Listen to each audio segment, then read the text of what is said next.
Hello and welcome to my channel. If you're new here, I'm Steph. So this is the third episode of Love It or List It, which is basically a series on my channel where I try to read backlist titles from 2021 or older, and I pick 4 of them. Usually I have prompts and I try to fulfill those prompts with whatever is on those shelves. By the end of the video, I have to determine whether or not I want to keep the book on my shelf or if I want to list it on Pango. So usually I've been doing like 4 prompts, picking 4 books, and then vlogging the process. This one's gonna be a little bit different. This is gonna be an undertaking of YA, as you can probably see the title. This is partly inspired by Calie, who read the first chapter of every book on her TBR, but this is also partially inspired by the fact that I really wanted to get through my YA shelf and try to figure out what I'm really genuinely going to read and the things that just aren't interesting me anymore. So I've already completed the video. I didn't really want to do the introduction until I completed the video. So essentially, I read the first 50 pages of about 40 different YA books that are on my shelves. All of the YA books that I have are probably from 2021 or older.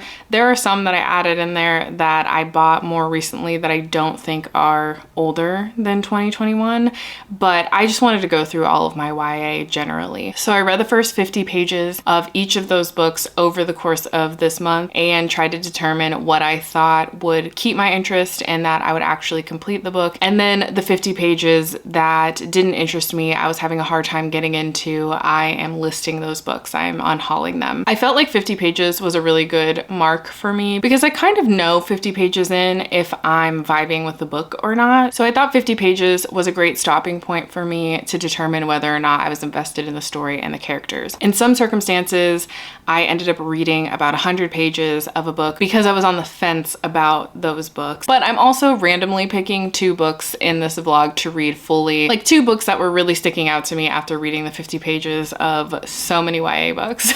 So let's jump right into me starting reading the first 50 pages of 5 YA books. So between last night and this morning, I've gotten through these 5 books. That almost fell.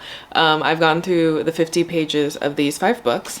And surprisingly, this one went super well for me. I don't know, I was really sucked into a few of these right away. So we'll start with the top. I read Incendiary. This one I'm on the fence about. I really do like Zoraida Cordova's writing, but I'm just not sure that this one's gonna be for me because it seems like it's gonna be really romance heavy, and I don't know that I care about that.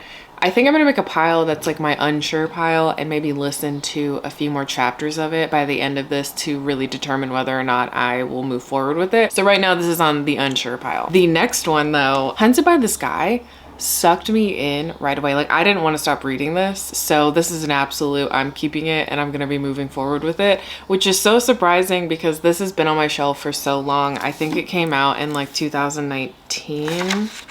Maybe 2018. It came out in 2020. It must have come out in the beginning of 2020 because I remember this was one of those situations where I went into Barnes & Noble and this was a new release and I just like read the synopsis. It sounded really cool and I bought it. I didn't know anything about it. I have not heard anything about it since, but it reminded me so much of Ember in the Ashes in the way that it started, not so much the premise of it. So I don't know. This one is a good one. I'm gonna keep it. Then The Boneless Mercies. This one's funny because in an unhaul that I did where I was like, unhaul with me, I wanted to unhaul this because I had never really picked it up. I bought it so long ago. I do think this one was like 2018. Yeah, this is from 2018. I got it right when it released. I was really excited about it and then I just never picked it up. So I almost unhauled this and I'm actually glad that I didn't because this is one that I definitely want to move forward with. I really liked the writing and the premise is very interesting in the first 50 pages. So I'm gonna move on with this one. This next one is not surprising, but also kind of surprising, and it's Vespertine. So I have a really weird relationship with Margaret Rogerson where I love her writing and I love her atmospheres, but something about her books are always just like a 3-star. So I was hesitant about buying this book and then I got it, so here we are. But I actually really liked the beginning of this, so I'm gonna keep it. I'm gonna move forward with it. And then lastly, one I'm really sad about, so you already know it didn't work out for me, and that's The Nature of Witches. I immediately didn't really like the writing style. I didn't really like the tone of the narrator. I think things are a little too on the nose. I know that's the point of the story. That's the point of the magic system in here. It just really wasn't working for me. And I do know that this has a heavy romance plot to it. So if it already wasn't working for me, I can't imagine the romance plot is gonna do anything for me. But I'm sad because this is so pretty. Like, ugh. It's so pretty. And I usually really love a witch story, but this one just isn't doing anything for me. Hi, I'm sorry if you can hear some yard work outside. I don't think it's loud enough for you to hear, but if you hear it, I'm sorry. But I read 5 more books. I read these 5, the 50 pages that I have a lot of, 50 pages give or take. Sadly, this one was a lot less successful. We'll just start off at the top. 6 Crimson Cranes. So I was actually really excited about this and bought it because I ended up liking, what's it called? I really liked Spin the Dawn when I read it back in 2020 during the pandemic. It was a very unexpected read for me. I didn't think that I would like it, and then I ended up really liking it. Weirdly enough, I never finished the duology because I kind of just liked the first one and that was that. But I did end up buying this one. Really excited. I mean, the cover is beautiful. There's supposedly a dragon, if not dragons, in here, but I don't know. The writing just isn't there for me anymore, and I couldn't tell you what the writing was like in Spin the Dawn. I'm sure it was very similar. On top of the writing, this character reads really, really young, and so I just think I'm gonna struggle because I was barely 50 pages in and I already knew that I was not feeling this book. I don't want to be stuck in her head for however many pages this is. Then There Will Come a Darkness. This one's interesting because the first chapter really sucked me in and I thought that this would be a yes, a resounding yes. I want to keep this. I want to move forward with it. Then I got to the second chapter, which is a different POV, and I wasn't really feeling it anymore. But then I got to the 50-page mark and there's certain things about it, like the magic system in here is really interesting. There's a rebellion that is seemingly brewing in the background. And so that's all very interesting to me. I think the politics could be very interesting in here. So this is hard. I think I might put it on the pile of wanting to read a few more chapters before I fully unhaul it. So Shadow of the Fox. So this one again was a book very early on that I didn't click with the writing style. I didn't click with the characters. I wasn't that invested by the 50-page mark. You learn that our main character Yumiko is kind of hiding the fact that she's a fox shapeshifter. The monks are sort of protecting her and giving her lessons on why she is really important and is probably the key to this larger thing that's at stake for their magic system in the world at large. I just didn't connect with the writing style or the main character. And I feel like one of the things that is really important to me these days with reading is if I have to spend the entire book with a main character, I need to at least be okay with being in their perspective. I don't need to like them, but I need to be okay with being in their perspective. Just like with 6 Crimson Cranes, I don't know that I could be in this character's perspective for however many pages are in here. So Gear Breakers, I'm really sad about this one. The 50 pages that I read just wasn't good. In my opinion, I think regardless of challenging myself to read 50 some odd pages of each of these books to like determine whether or not I want to move forward, I wouldn't have moved forward with this if I would have started it at any other time. So despite this challenge, I definitely know that I would not move forward with this book. I didn't like the writing at all. And while this premise really, really intrigues me, I don't know how it will be done in a duology. Just even in the 50 pages that I read, I don't know. I'm really sad about this one because I love the premise of it. Like the premise has so much potential, but I immediately started it and it was again one of those that I was like, I don't like this. And then I got to the 50-page mark and I knew that I wouldn't be able to make it through this whole book. Something about this really reminded me of Iron Widow, and I think it's the big robotic entities that they're trying to take down or that they're using for warfare. It gave me that vibe. So maybe if you loved Iron Widow, you will love this book. I don't really know because I didn't finish this one. I did finish Iron Widow, but it is giving me that vibe. The Good Luck Girls. This was a success. Okay, I am very interested in this. I don't know if this is actually a series or not because I got this book and then I haven't read it, so I haven't looked further into it. When did I get this? So this came out in 2019. I got it right when it came out. I don't know if there's another one in this series, to be honest. I'm gonna have to look that up because I really liked the 50 pages that I read of this. I will say though, right off the bat, there's trigger warnings for sexual assault because the main characters work in what they call a welcome house. So they're sleeping with men and a lot of times they're only 16 years old. So you're following two sisters, and Clementine in the very beginning has just turned 16 and she's just about to do her first shift in the welcome house. And it doesn't go well. And so some chaos ensues afterward. And I don't know, I just really liked the writing. I liked the two characters. There's some humor in here and it's giving me Western vibes. I think you can kind of tell from the cover. It's giving me Western vibes. And there's one thing I learned about myself. I kind of like a Western setting. I'm not opposed to a Western setting, okay? So I'm really excited about this one. Okay, I'm back with 5 more. These are the 5 that I just read, and unfortunately 3 of them will be unhauled. So I'm sad about this one, but The Lost Girls, I did not like the writing style. I don't like the premise of this. I thought that I would because I remember reading the synopsis and being really intrigued by it. So The Lost Girls is a vampire book. It's a play on The Lost Boys, which is a movie from, I think, the 80s. I was really excited about this one. I love a vampire book, but I do recognize that vampire books are usually very hit or miss for me. And I actually got further than 50 pages into this because I was having trouble figuring out what about this book wasn't working for me. I think my biggest problem is, in general, the plot of this. I don't care. I'm not like invested in it. And then I did not like our main character's voice in this. And so you're following her in a first person perspective. So I don't really, I mean, it's short. I probably could just finish it. I don't know. I don't really have any desire to continue. So I will be unhauling this one. All of Us Villains. I knew that this was going to be hit or miss for me. I was really interested in this one because Hunger Games. I love Hunger Games. This gave me Hunger Games vibes. And I won't lie, there is a perspective in here that was very interesting for me. Brianni, her perspective was my favorite of the 2 that you get to go between. But the other person, I think his name is Alistair, I didn't really enjoy his perspective. And I've realized that I don't really care about rich people drama. So part of me is a little bit unsure about this one. So I think I'm gonna put it on my unsure pile. And by the end of this, I will read a little bit more to determine whether or not this will go. Labyrinth Lost.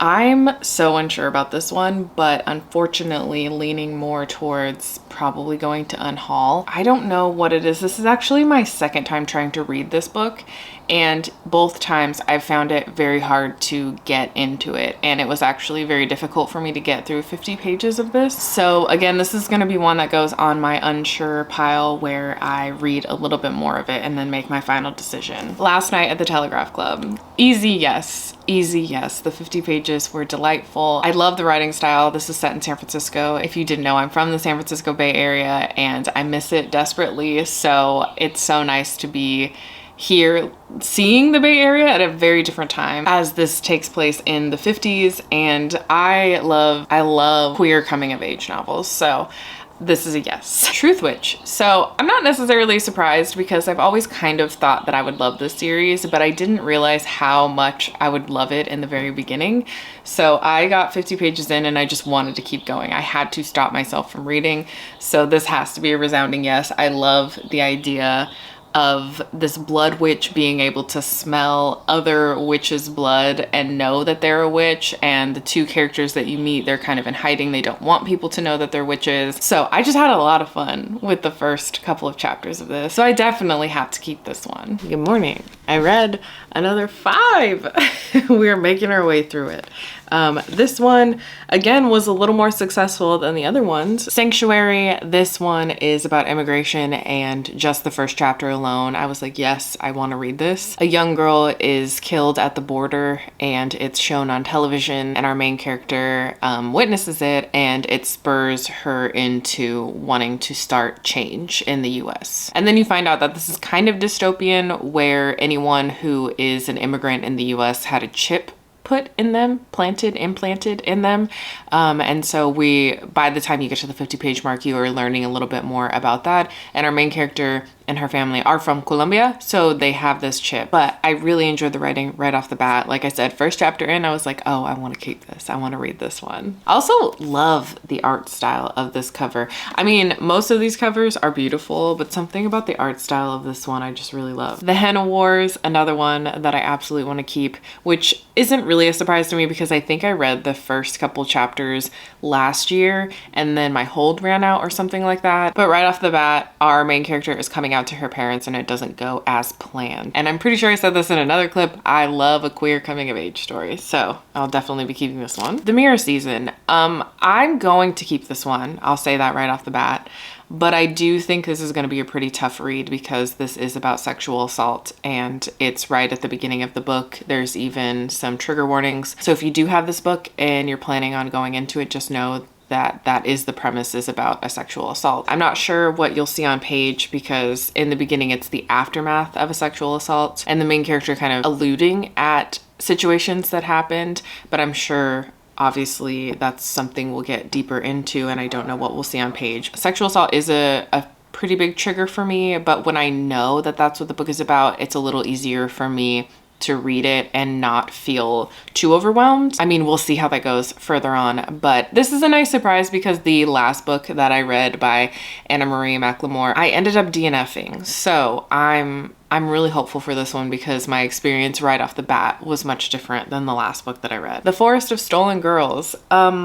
This is one that I thought I would be interested in, and then as I got to the 50-page mark, I realized I didn't really care about the mystery. I wasn't really connected to anything. I think my issue is twofold. I'm not really a thriller girl. I shouldn't say that. I like a thriller. I like a mystery. I think I like mysteries more than I like thrillers, but I can get into a thriller. I just have a weird time with young protagonists being thrillers. The one time that it worked for me was the Good Girl's Guide to Murder, but even then I had to suspend a lot of disbelief about the case that she solves. I read Truly Devious. That was also really hard for me to suspend my disbelief. So I think my issue overall is that YA thrillers and mysteries don't really work for me because the protagonist is clearly a teen and it just feels so not serious. And I think that's a me problem, probably, because I think teens are capable of taking over the entire world.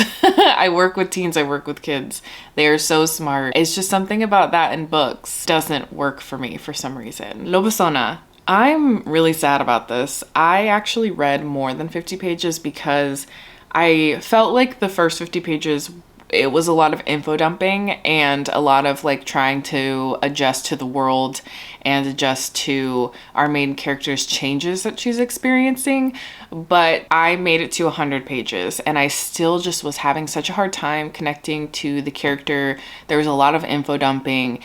And I didn't really like the writing. I don't know if it was the writing, more so I didn't like the narrative voice in here. I do think that the overall discussion in here is what kept me wanting to love this book and kept me wanting to be sucked into this book. But unfortunately, it just didn't compel me in the way that I wanted it to. So I'm really sad about this one, actually. Also, another cover that I just love.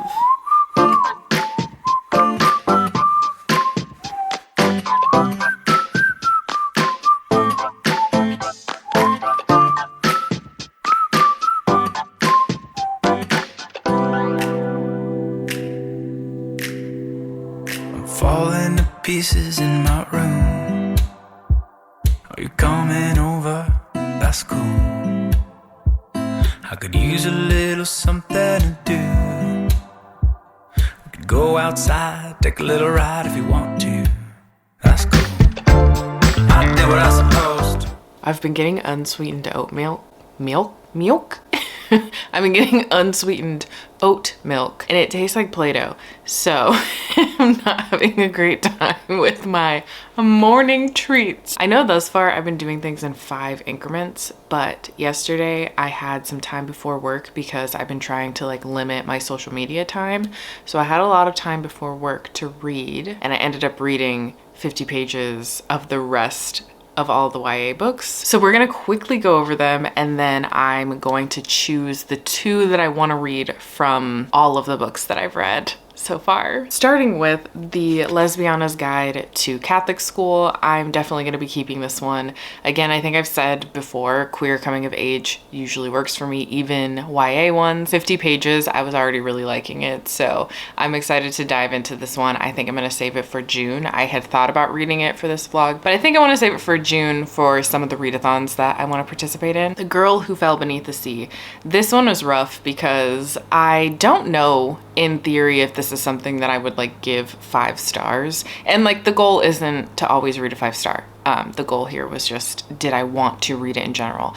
And yes, this is very intriguing. It reminds me very much of like a Studio Ghibli movie, but I had a little bit of a hard time getting into it. I should put this on my maybe I'll keep it, maybe I won't, but because I'm trying to be really definitive in this video by the end, I think I'm gonna keep it because I do think it can be really fun and whimsical, so I do want to give it a chance. So my history with Mary E. Pearson is that I really loved her Remnant Chronicles trilogy. I gave the last one 5 stars. I actually recently talked about it in a video, and when I started this one, it made me feel that very nostalgic vibe of reading the original trilogy. This is a companion trilogy. I wouldn't say it's a spin-off trilogy because I don't remember these characters in the Remnant Chronicles, but I could be wrong. It's been so long since I've read the Remnant Chronicles. Anyway, I was immediately sucked in. I felt the nostalgia for it, and I definitely want to keep it and try to finish this duology. Wild is the Witch. So I should have read this near or close to when I read the Nature of Witches. Very similar vibes for me, where I think it's fine, but I don't really have much interest in it, so I'm not going to keep this one. The Witch King. This one makes me really, really sad. I did not like the 50 pages that I read. This was the hardest book for me to get into. I don't know what it is. I couldn't tell you. I think it might be the writing in here. There's just something about this book that was so hard for me to get into. And if I'm honest with you, out of all of the books that I have on these piles in this list, I thought this was the one that I would keep because it just seems like something I would love. I think it might have just been the tone and the writing that wasn't clicking with me for whatever reason. So unfortunately, I don't think that I'm going to read this series because the 50 pages, I just wasn't having a good time. If I do ever get the urge to read this though, because I'm having a hard time with the fact that this one wasn't working for me. It is on Hoopla. The audiobooks are on Hoopla, so I could try again, but I'm so sad about this one. I had such high hopes. The Smell of Other People's Houses. I really want to keep this one. So 50 pages was a pretty good chunk of this book. There is like a mystery. There's a character that's keeping a secret, so that's very intriguing for me. So I definitely want to finish this one. I think if nothing else, because 50 pages was like a quarter, if not more, of this book, since it's like less than 200 pages. So I'm gonna try to finish this one. I think that I would really like it. I was pretty immediately sucked in. Starfish. I've been very interested in Akemi Bowman for a very long time because I have seen this book around, but also she has another book. Is it Summerbird Blue or something similar to that title that is about asexuality, and I really want to read that one, but this is the one that I own. I already really liked the writing. As you may know, if you watch my channel, I love a mother-daughter relationship, whether it's dysfunctional or not, and I really enjoy reading about those things, so I just have a feeling that this one will definitely be a 5-star for me. So, you know, I have to read this. I have to. Kingdom of Souls. This is another one that I have tried to read this on multiple occasions. I tried to read it when it first came out, and it was near the pandemic starting, so I attributed my lack of being able to get into the book. But since it's come out, I've tried on multiple occasions, probably like 5 different occasions to start this book, and I always get to like 100 pages and easily put it down. So I went in hoping that this time would be different because I'm someone who, for whatever reason, just continually gives books chances, hoping that maybe it's my mood.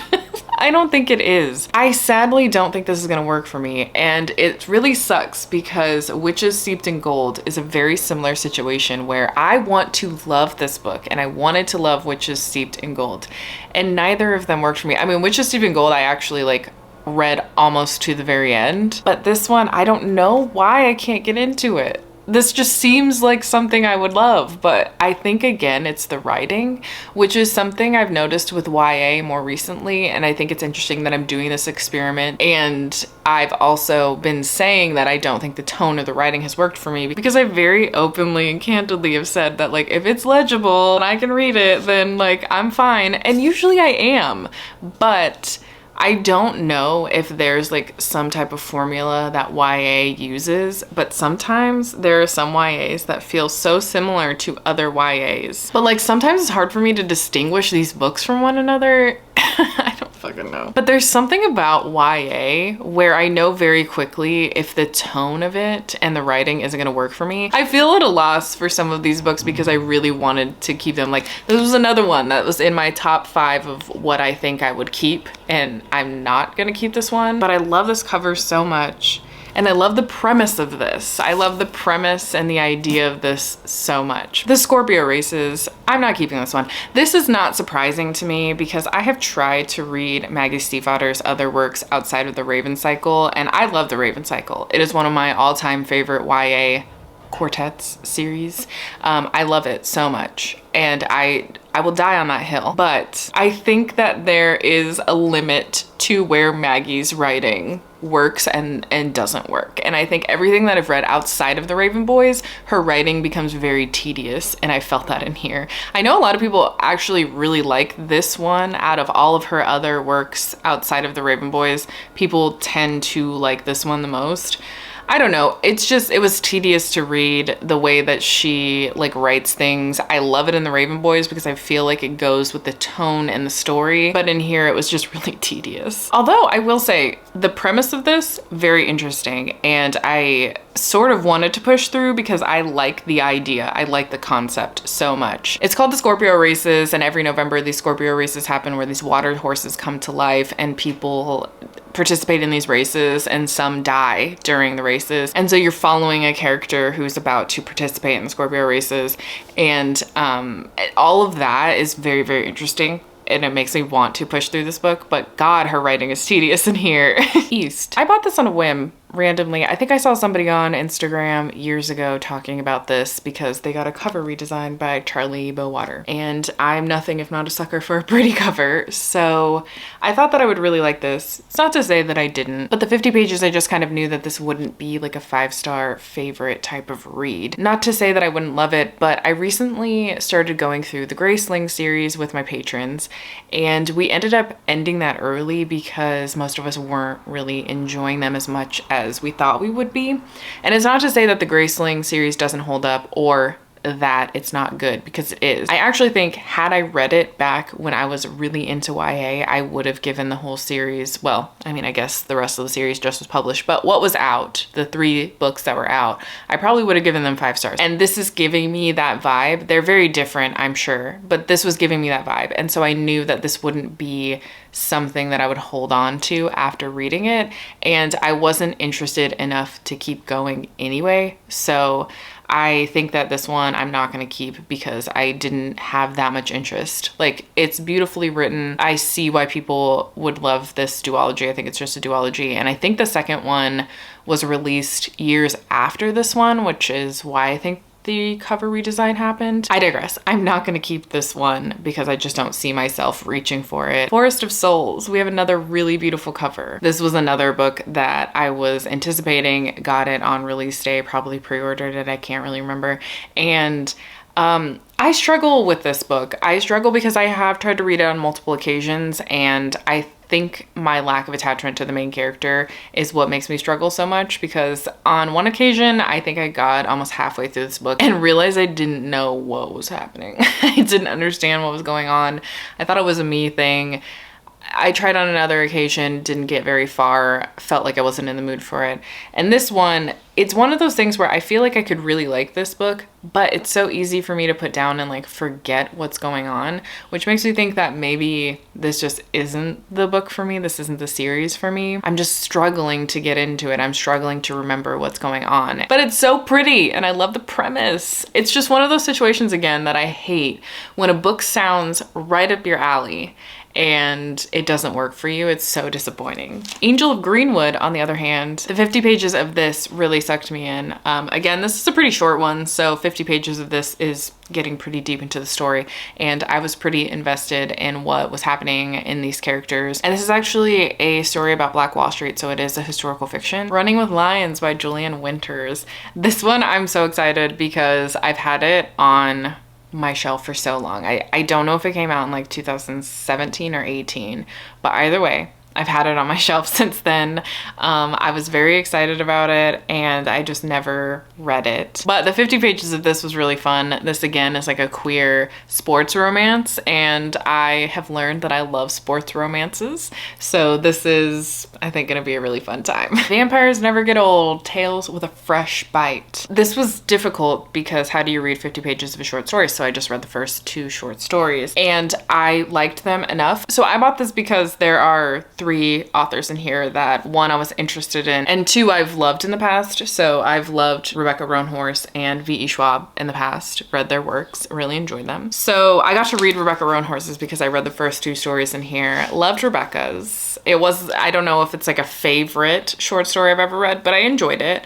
And I think I'll probably read Marco Shiro and V.E. Schwab. So yeah, I mean, I want to, in theory, read this. I don't really love short stories in general. This one's hard to talk about to say whether or not I was going to keep it because 50 pages didn't really work. So I read the first 2 stories. One was kind of a miss, one was a hit. I'm just gonna keep it and read the ones that I want to read, and if I liked them enough, I'll probably just read the whole thing, I guess. I don't know. I'm keeping it, is what I'm saying. Undead Girl Gang. This is one of those situations where I know this is super fun, and I know that this could be really funny and a great time, but I think it would be better as like an adaptation, like a movie or TV adaptation. I, in theory, really love zombies, but I like it cinematically. I don't like it in books. I don't know why I picked this up, to be honest. I think I got this in my library's summer reading prizes, because in summer reading, if you completed all of your reading, you got 4 books. And so I actually got these 2 in the summer reading. And then I got 2 other adult ones that I can't remember what I got. But my dearest Darkest, this is one of those situations where, again, I can see why people would really love this, but it just reaffirmed for me that YA horror doesn't really do much for me.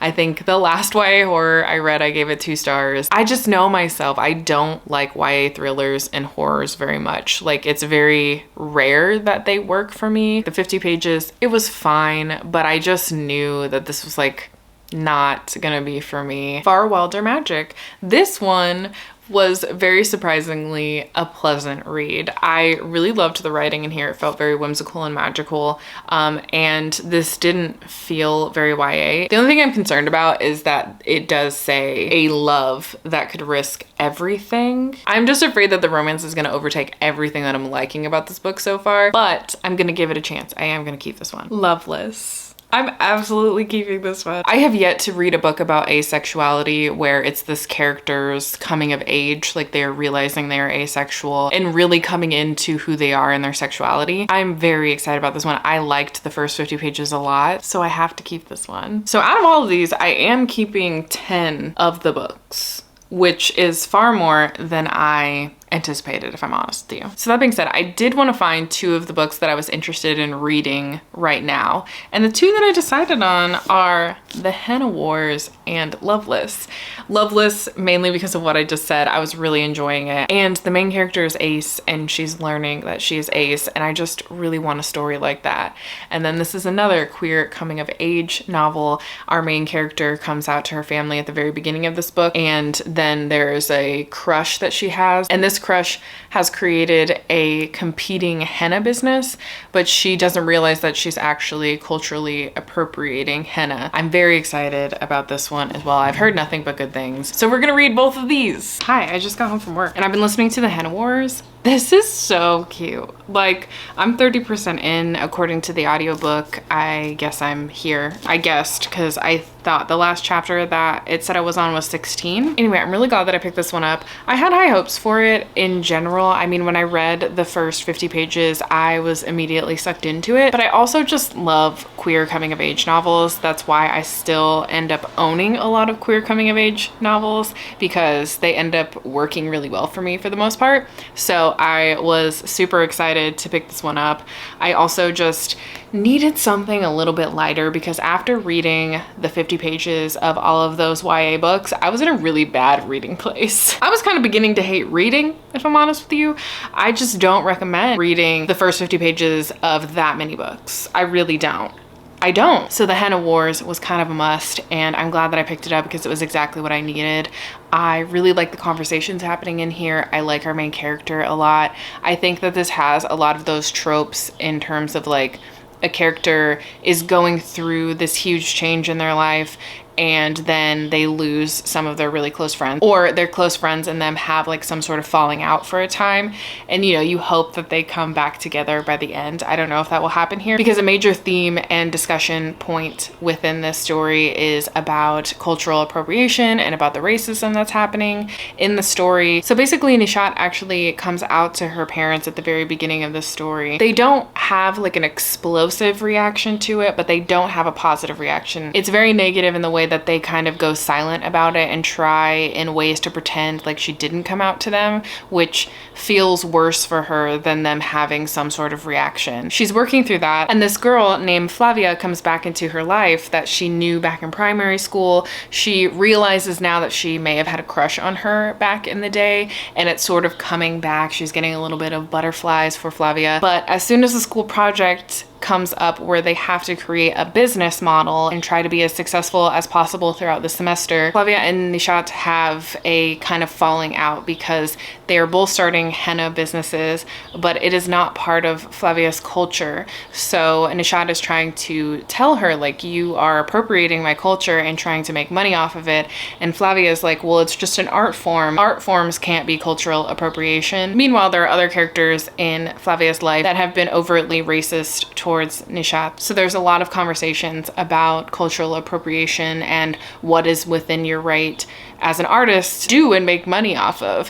And obviously in this situation, it's very much cultural appropriation, but Flavia doesn't really understand and she is very argumentative about it.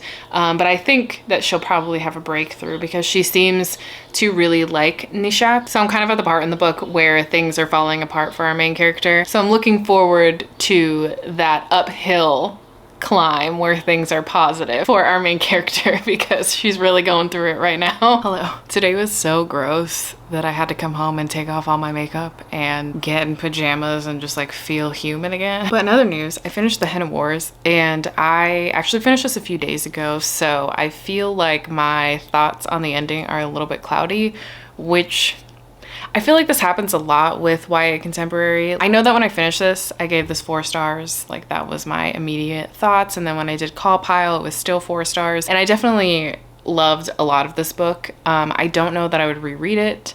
I'm not sure that it's gonna stick with me. Obviously, it's been a few days and it hasn't really stuck with me, but there are bits and pieces of this book that definitely stick with me. Like, I really liked the discussions of cultural appropriation, and especially when it comes to cultural appropriation with art, and why Nishat was so passionate about Flavia understanding that her having a henna business isn't just her doing art, it's also cultural appropriation, and here's why. So I really liked those discussions. I enjoyed the ending. I think it wrapped up in a really nice way. I think it wrapped up as you would expect of a YA queer coming of age story. I think that the bully in here, you know, gets what's coming to them type of thing, but maybe has learned their lesson. And the couple that you want to be together is together. And it's extremely cute. These are always really great reads for me between different reads, but they're not things that like I want to keep on my shelf forever and then I'm gonna reread over and over again. There's very few YA contemporary, no matter how much I love them, that I actually would see myself rereading. All that being said, I did give this 4 stars. I really enjoyed reading it. I actually really loved Nishat as a main character and her sister. Their relationship was probably the best part of this book. I always love a sister dynamic so much, and so this one didn't disappoint in that regard. Like, the sister dynamic was really cute and I loved the way that they supported each other, and I loved the way that they bickered like sisters do and get into fights and have misunderstandings between one another. But at the end of the day, her sister is her #1 supporter, and you know from the very beginning of the story that her sister was the only one to know at the time that she was a lesbian, and she was very supportive of it, and she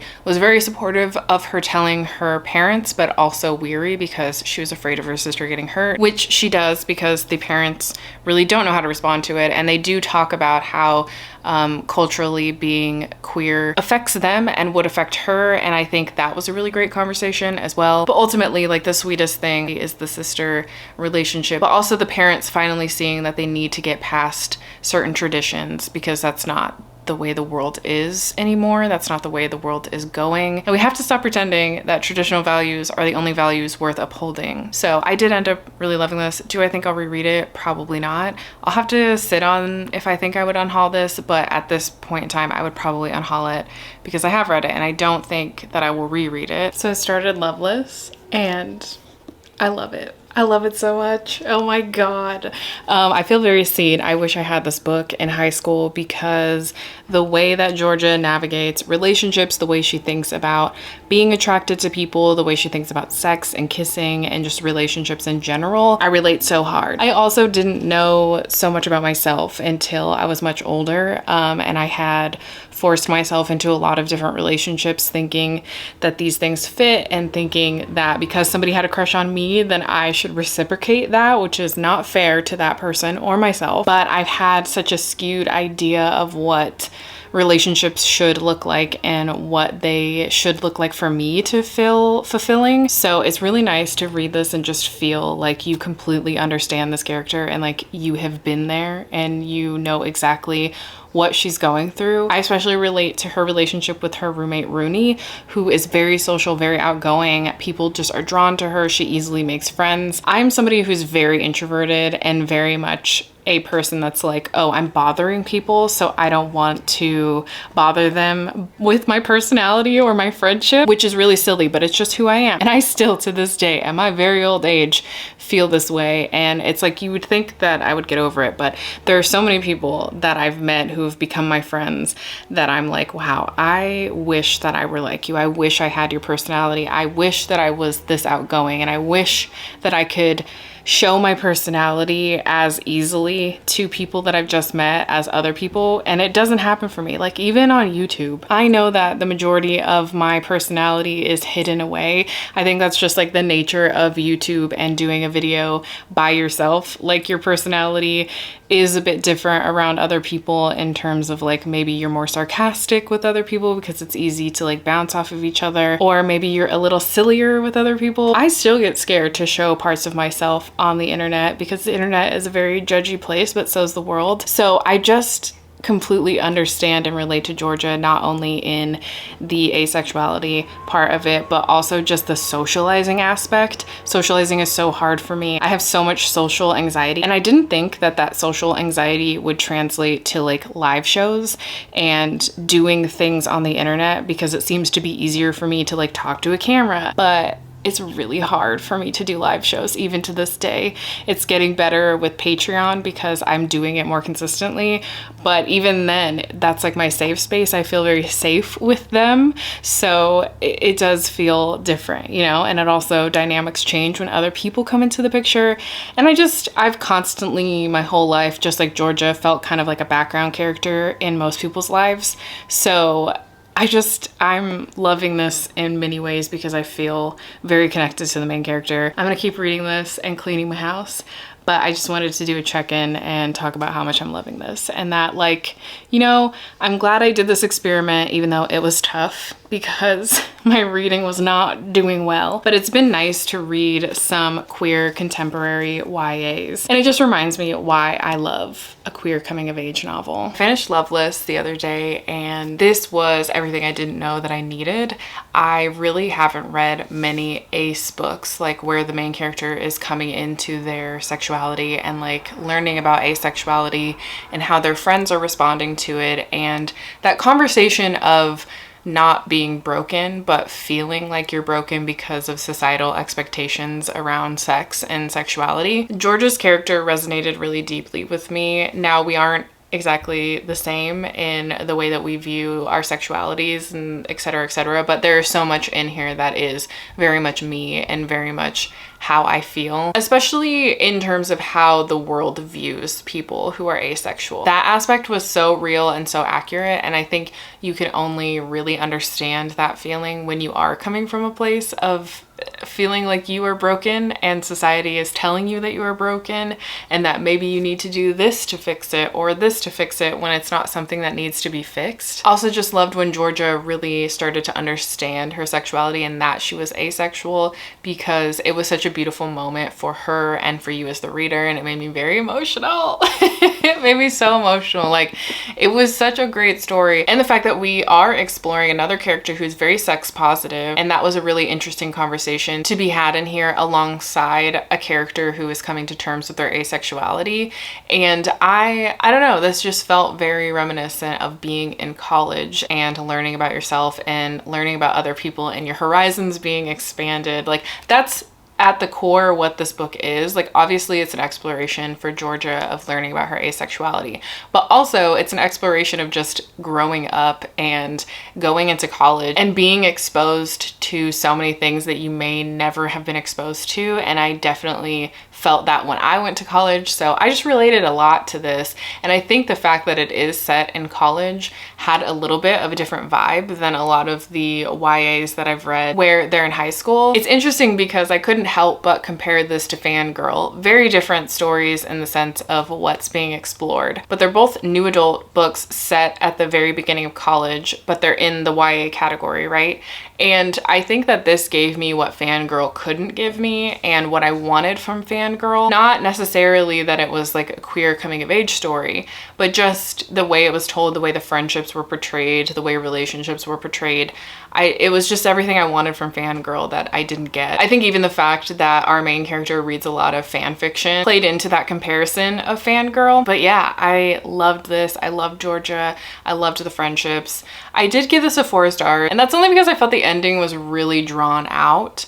It didn't need to be as long as this was, purely because I felt the last like maybe 15% just kept going. But this is definitely gonna hold like a really special place in my heart. As for the Henna Wars, even though I gave this 4 stars, really loved it, I don't foresee myself rereading it, so I do think I'll be listing it. That being said, we have a few things to talk about because I need to show you everything that I'm keeping and everything that I'm listing, which I'm sure you could have guessed based on all my updates, but let's just show you. Let's just show the audience. So I'm actually keeping 18 books, which is very surprising. I'm keeping these ones and this stack of books.